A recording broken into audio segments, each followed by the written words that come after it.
فضلت مكاني قاعد ساكت، وبعد كده رجعت للكمبيوتر وعملت بحث تاني أكتر عن الحاجات ما وراء الطبيعية.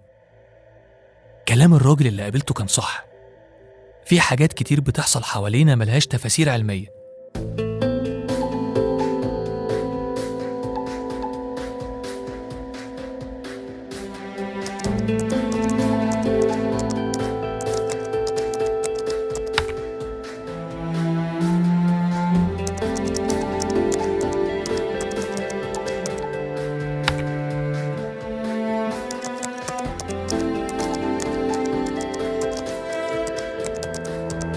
وفي كائنات عايشة معانا بتحس بينا وعايزيننا نحس بيها، لكن ليه أنا بالذات اللي يحصل معايا كل ده؟ وليه الوقت ده؟ أنا بعيش فترة سيئة بين الشك والاضطراب، مش عارف هو أنا أستحق كل اللي بيحصل ده. بعد ساعتين من البحث قفلت الكمبيوتر وحاولت أكلم عم أيوب مرة تانية عشان أطمن عليه، لكن للأسف رد عليا نفس الشخص اللي كلمني المكالمة اللي فاتت وقال لي إن عم أيوب تعيش أنت.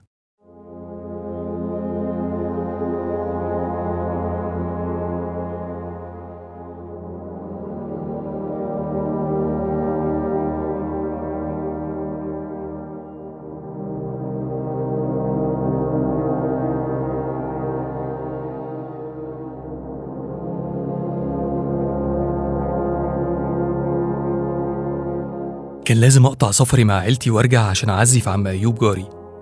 ما كنتش عايز أقلقهم لأني شفتهم مرتاحين وإحنا في اسكندرية، فقلت لهم إن لازم أرجع ضروري للقاهرة عشان طلبوني في الشغل. وما جبتش سيرة وفاة عم أيوب خالص عشان ما يزعلوش من الخبر، خصوصا بعد وفاة عم إبراهيم من فترة. أمي سألتني: مش أنت واخد أجازة من الشغل؟ طمنتها وقلت لها 2-3 وآخد أجازة تاني وارجع لكم. أنا أساسا مش عارف هرجع للشغل إزاي بعد كل اللي بيحصل ده. استغربتني أمي شوية واتنهدت وقالت لي: ربنا معاك. أحلى دعوة.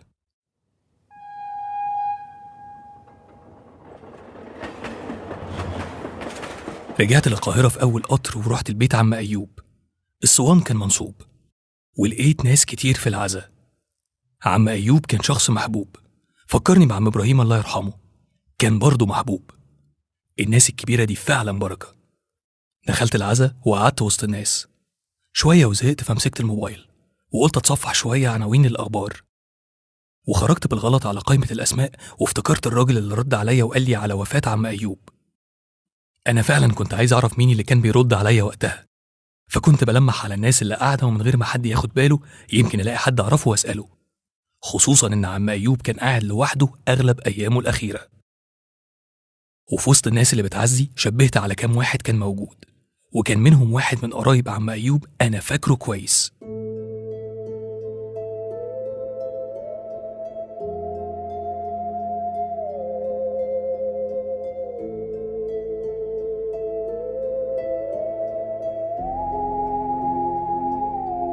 ولما عينينا جت في عين بعض افتكرته أكتر، بس قلت ممكن ما يكونش فاكرني فمش هروح أفكره بنفسي يعني.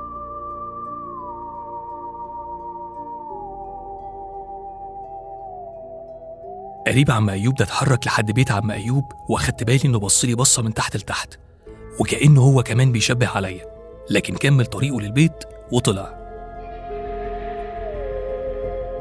الفضول كان هيموتني وأعرف مين اللي رد عليا في التليفون، وقلت ممكن يكون هو.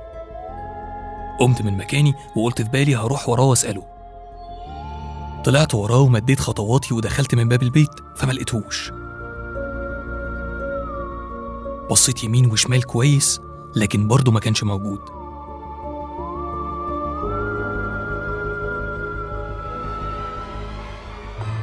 عيني وقعت على مكتبة عم أيوب وكانت مليانة كتب.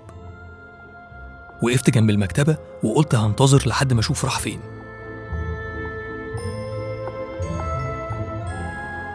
عدى دقيقتين ولسه همد إيدي عشان أشوف كتاب منهم، لقيت حد بيخبط على كتفي وبيقول لي: إزيك؟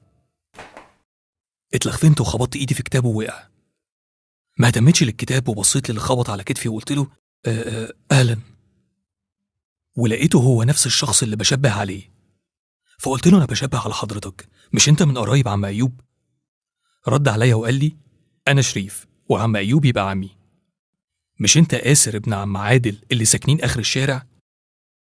رديت عليه وقلت له مظبوط، أنا آسر.